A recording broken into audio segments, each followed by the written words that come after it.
और अब वक्त हो गया हमारी खास पेशकश पहली झलक मुट्ठी में फलक। जी हाँ, दुनिया के हर देश का सपना है चांद को अपने काबू में करना, चांद पर घूमने जाना, चांद पर घर बसाने की कोशिशों के साथ साथ चांद पर जमीन खरीदने तक की कवायद धरती पे शुरू हो चुकी है। लेकिन दुनिया के सैकड़ों देशों में सिर्फ चंद ऐसे देश हैं जो चांद तक पहुंचने के लिए उड़ान भर पाए हैं। हिंदुस्तान का नाम तो सालों पहले इस लिस्ट में शामिल हो गया था, लेकिन अब से महज चंद दिनों बाद हिंदुस्तान चांद की सतह को छूने वाला चौथा देश बन जाएगा। मिशन चंद्रयान 3 को लेकर पूरी दुनिया टकटकी लगाकर भारत की तरफ देख रही है और जल्द ही हिंदुस्तान का तिरंगा चांद तक पहुंचने वाला है।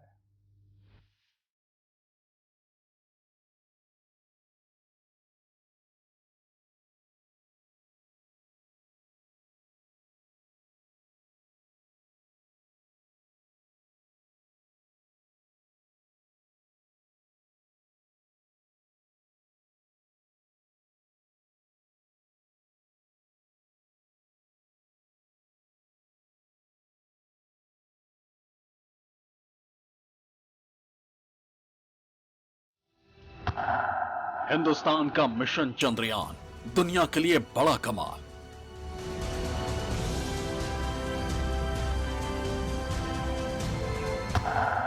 बचा सिर्फ 100 घंटे का इंतजार, चांद पर दिखेगी हिंद की रफ्तार।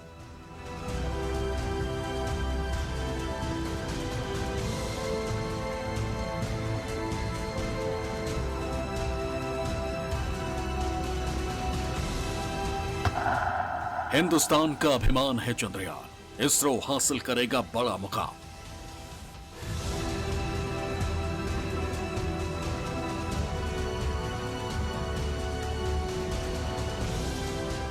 हिंदुस्तान के दिलो जान में बसता है चांद, चांद भगवान है।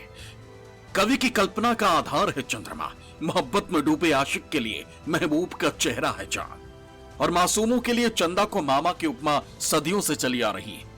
लेकिन तर्क और विज्ञान के जमीन से सामने आई चांद की ये तस्वीरें इंसान के लिए किसी चमत्कार से कम नहीं है। चांद पर घर बसाने और जीवन की शुरुआत करने की मुहिम में जुटी दुनिया के सामने चांद का ये नया रूप आया है। इसरो ने चंद्रमा का नया वीडियो शेयर किया है। चंद्रमा की सतह के वीडियो को चंद्रयान 3 ने धरती पर भेजा है।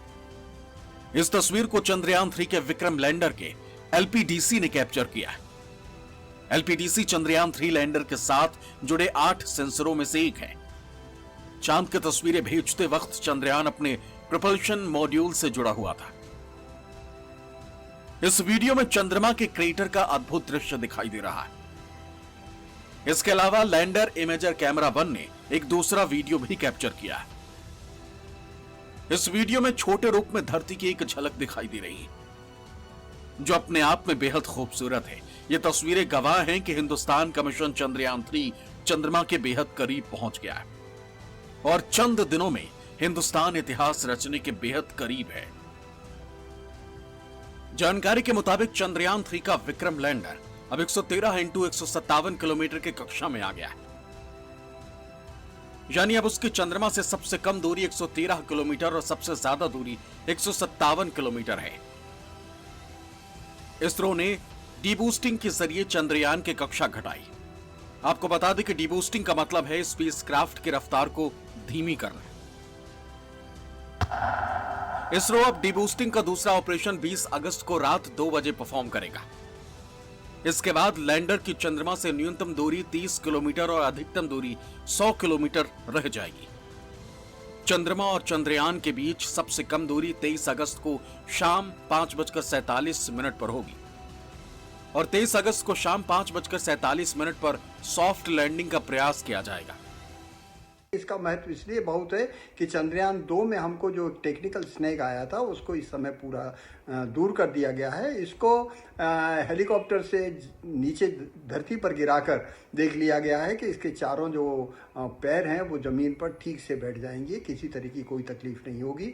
और हमने अपने सॉफ्टवेयर को भी अपडेट कर लिया। दक्षिण ध्रुव पर इसको इसलिए उतारा जा रहा है, वहाँ अभी तक रूस, अमेरिका और चीन का कोई भी यान रोवर वहाँ नहीं पहुँचा है। और चीन ने चूंकि पिछले रोवर यान से इस बात का पता लगाया है कि वहाँ हीलियम-3 जिसमें चेंगीसाइट नाम का एक पदार्थ मिला है और वो बहुत महत्वपूर्ण है। वो फ्यूचर की 10 किलो भी अगर वो वजन आ जाएगा तो हमारे 20 साल तक का ऊर्जा का संकट दूर हो जाएगा, इसलिए उसका हिंदुस्तान ने चांद को फतेह करने का यह मिशन पहले भी 2 बार अंजाम दिया। चंद्रयान-1 चंद्रमा के लिए भारत का पहला मिशन था, जिसे 22 अक्टूबर 2008 को SDSC शार श्रीहरिकोटा से सफलतापूर्वक लॉन्च किया गया था। 22 जुलाई 2019 को भी इसरो ने मिशन चंद्रयान-2 को सफलतापूर्वक लॉन्च तो किया, लेकिन पूरा मिशन कामयाब नहीं हो पाया। 2019 में चंद्रयान-2 की आंशिक सफलता के बाद 4 साल में इसरो ने लगातार ऐसे परीक्षण किए जिससे चंद्रयान-3 की हर खामी को खत्म किया जा सके। वैज्ञानिकों ने चंद्रयान-2 के फेल होने के पीछे प्रोपल्शन सिस्टम में दिक्कत को वजह बताई थी। प्रोपल्शन सिस्टम में हुई दिक्कत ने लैंडर की स्पीड को अनुमान से ज्यादा बढ़ा दिया था। लैंडिंग के दौरान लैंडर को लगातार धीमा होना था, जिससे वो चांद की सतह पर बिल्कुल सुरक्षित उतर सके, लेकिन लैंडर की गति घटने की जगह बढ़ने लगी थी, जिसे इसरो का सॉफ्टवेयर नियंत्रित नहीं कर पाया और मिशन चंद्रयान फेल हो गया। लेकिन इस बार पिछली गलती से सबक लेते हुए वैज्ञानिकों ने तमाम खामियों को दूर करने का दावा किया है। आपको बता दें कि डीबूस्टिंग कैसे पूरी होगी। चंद्रयान की डीबूस्टिंग लैंडर के 4 पैरों के पास लगे 800 न्यूटन पावर के एक थ्रस्टर की मदद से संभव होगा। चंद्रयान-3 की डीबूस्टिंग के लिए 2 थ्रस्टर 2 चरणों में काम करेंगे। लैंडिंग में कितनी मुश्किलें। चंद्रयान-3 की लैंडिंग के लिए 30 किलोमीटर की ऊंचाई से प्रोसेस शुरू होगा। लैंडर की रफ्तार को 1680 मीटर प्रति सेकंड से 2 मीटर प्रति सेकंड पर लाया जाएगा। 23 अगस्त को ही लैंडिंग क्यों? चंद्रमा पर चंद्रयान-3 की लैंडिंग के लिए 23 अगस्त की तारीख को ही चुनने के पीछे बड़ी और खास वजह है। दरअसल लैंडर रोवर दोनों ही पावर जनरेट करने के लिए सोलर पैनल यूज करेंगे और अभी चंद्रमा पर रात और 23 अगस्त को चंद्रमा पर सूर्योदय होगा और सोलर पैनल पावर जनरेट कर पाएंगे। लैंडर को चांद के सतह पर उतारना सबसे कठिन काम है। 2019 में चंद्रयान-2 के विक्रम लैंडर की हार्ड लैंडिंग की वजह से मिशन खराब हो गया था। चंद्रयान-3 के लैंडर के थ्रस्टर्स में बदलाव किया गया है, सेंसर से ज्यादा संवेदनशील लगाए गए और यही वजह है कि इस बार भी लैंडिंग के वक्त वैज्ञानिकों की सांसें थमी रहेंगी। लेकिन पिछले मिशन के मुकाबले इस बार चंद्रयान-3 को कई तरह से स्पेशल बनाया गया है। चंद्रयान-3 की लॉन्चिंग के लिए इसरो LVM-3 लॉन्चर यानी रॉकेट का इस्तेमाल कर रहा है। ये भारी सैटेलाइट्स को अंतरिक्ष में छोड़ने में सक्षम है। LVM-3 लॉन्चर 43.5 मीटर यानी करीब 143 फीट ऊंचा है। LVM-3 लॉन्चर का वजन 642 टन है। चंद्रयान-3 के साथ LVM-3 रॉकेट की ये चौथी उड़ान होगी। LVM-3 रॉकेट चंद्रयान-3 को जियो सिंक्रोनस ट्रांसफर ऑर्बिट में छोड़ेगा, यानी 170 × 36,500 किलोमीटर वाली अंडाकार कक्षा में। चंद्रयान-3 के साथ लैंडर, रोवर और प्रोपल्शन मॉड्यूल मिलाकर कुल 6 पेलोड्स जा रहे हैं। लैंडर में रंभा, LP, चास्टे और इल्सा लगा हुआ है। रोवर में APX, S और लिप्स भी फिट किए गए हैं। प्रोपल्शन मॉड्यूल में एक पेलोड्स शेप भी लगा है। इसरो वैज्ञानिकों को उम्मीद है कि लैंडर रोवर चंद्रमा पर 1 दिन तक काम करेंगे, यानी पृथ्वी के दिनों के हिसाब से 14 दिन। जहां तक प्रोपल्शन मॉड्यूल की बात है तो ये 3 से 6 महीने तक काम कर सकता है। फिलहाल अनुमान है कि ये तीनों इससे ज्यादा भी काम करेंगे, क्योंकि इसरो के ज्यादातर सैटेलाइट्स उम्मीद से ज्यादा चले हैं। पहली बार जब चंद्रयान-1 का प्रक्षेपण किया गया था तब भी ये सवाल उठता था कि यह अभियान क्यों जरूरी है। कुछ लोग ऐसे थे जिन्होंने चंद्रयान मिशन को गैर जरूरी बताया था, लेकिन सच्चाई यह है कि मिशन चंद्रयान के दूरगामी परिणाम हैं। चंद्रयान-1 के जरिए भारत ने चंद्र अभियान शुरू करने वाले देशों में अपना नाम दर्ज कराया है। अब चंद्रयान-3 के जरिए चांद पर उतरने वाले देशों की सूची में भारत का नाम दर्ज होगा। हिंदुस्तान का लक्ष्य चंद्रमा की सतह पर सुरक्षित उतरकर अपनी तकनीकी क्षमता का प्रदर्शन करना है। दूसरा लक्ष्य चंद्रमा पर रोवर के घूमने की क्षमता का प्रदर्शन और तीसरा टारगेट चंद्रमा की सतह से जुड़े अनुसंधान करना। सबसे बड़ी बात यह है कि हिंदुस्तान का चंद्रयान 3 मिशन लगभग पूरी तरह स्वदेशी है और भारत के मंगल मिशन की तरह चंद्रयान मिशन भी भारतीय वैज्ञानिकों को नई ख्याति दिलाएगा।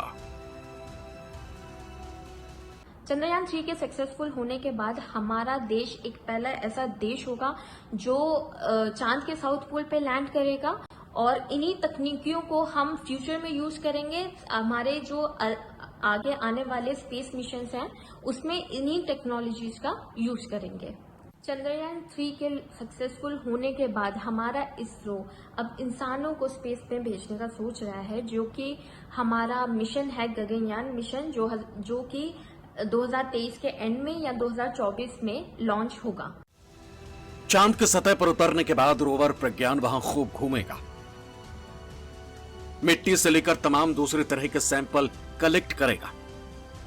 जानकारों का मानना है कि चांद पर 26 किलोग्राम वजन का रोवर जहां उतरेगा, वहां की जमीन एवं चट्टानों का रासायनिक परीक्षण करने के साथ साथ उसमें लगे अल्फा पार्टिकल एक्सरे स्पेक्ट्रोमीटर की मदद से 7 धातुओं की खोज की भी कोशिश होगी। इनमें magnesium, silicon, potassium, calcium, titanium, iron और एल्यूमिनियम शामिल हैं। इस उपकरण से निकलने वाली किरणें इन धातुओं को खोजने का प्रयास करेंगी। इन धातुओं की खोज के साथ साथ इस बात के आसार भी साफ होंगे कि चंद्रमा इंसानी बस्ती बनाने के लिए कितने मुफीद हैं। चांद पर रोवर प्रज्ञान की ये मून वॉक इतिहास में दर्ज होगी। मून पर चंद्रयान 3 की लैंडिंग होते ही भारत दुनिया का चौथा देश बन जाएगा जिसने चांद पर लैंडिंग की होगी। अभी तक केवल अमेरिका, सोवियत यूनियन और चीन ही चंद्रमा पर उतरने का कारनामा कर पाया। इसरो का चंद्रयान 2 मिशन चांद के दक्षिण ध्रुव पर लैंड करने में असफल रहा था। इसके अलावा इजराइल और जापान के प्राइवेट स्पेसक्राफ्ट भी चांद पर लैंड करने की कोशिश में क्रैश हुए। इसके अलावा जो देश अभी मून मिशन चला रहे हैं वो चंद्रमा पर अपना दावा भी कर सकते हैं और अगर भविष्य में ऐसा कोई दावा होता है तो भारत का पक्ष भी उन दावों में मजबूत होगा। चांद के आगे अगर मानव सहित कोई स्पेस शटल या स्पेस क्राफ्ट या स्पेसशिप भेजना है तो क्या चांद पर एक रिसर्च स्टेशन बनाया जा सकता है या ऐसा कोई उपक्रम वहां स्थापित किया जा सकता है जहां से फ्यूलिंग हो सके।